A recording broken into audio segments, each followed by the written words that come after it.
Yn ôl cyfrifiad 2011, rhyw 15% o fwrdeistref sirol Castell Nedd Port Talbot oedd yn medru'r Gymraeg. Ychydig yn uwch oedd y ganran yma ym Mhonter Dawe. Serch hynny, y pryder oedd bod y cwm wedi colli gafel ar y Gymraeg. Ond, maen nhw'n ceisio newid hynny gyda chanolfan Gymraeg newydd sbon.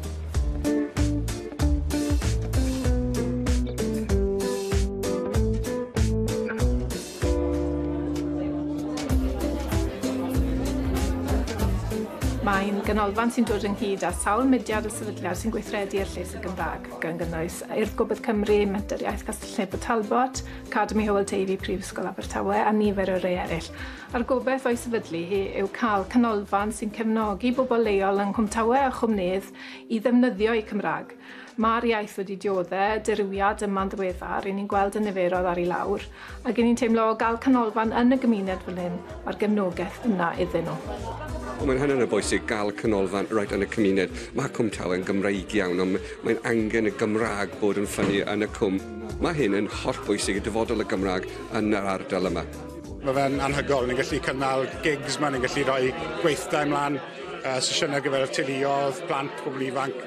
Felly, fel adnodd, mae'n ffantastig.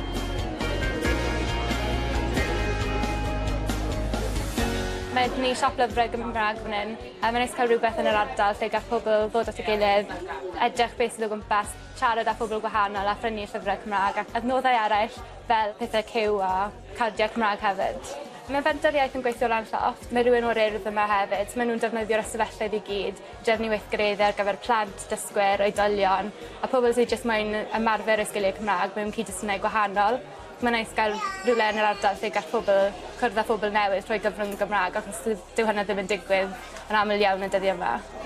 Mae'r ysgolion lleol wrth eu boddau, maen nhw'n cael at yr adnoddau Cymraeg ma nawr. Rhaid ni gofio hefyd, mae'n nid targedu'r ysgolion Cymraeg i ni yn unig, ond hefyd yr ysgolion sydd yn gweithredu'n bennaf trwy'r Saesneg. Mae'n nhwthau hefyd yn defnyddio'r Gymraeg a mae eisiau iddyn nhw gweld bod bywyd a byd i'w gael tu fas i furiau'r ysgol o ddefnyddio'r Cymraeg.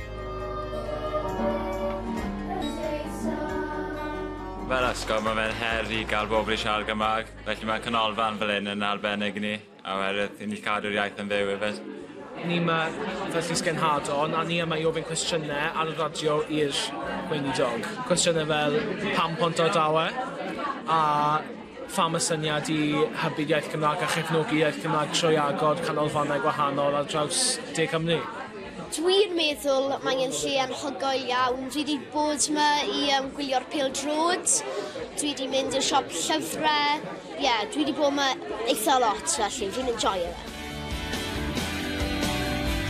Gobeithio felly fydd agoriad yr ganolfan heddiw yn gychwyn ar gyfnod newydd. Mae gyda chi glwb rygbi, mae gyda chi glwb cricet, felly pam lai glwb i'r Gymraeg. Felly mae yna le fan hyn lle ni ddod nawr a canolbwyntio a cefnogi'r Gymraeg. Mae'n mynd i fod yn grêt i'r Gymraeg yn y cwm.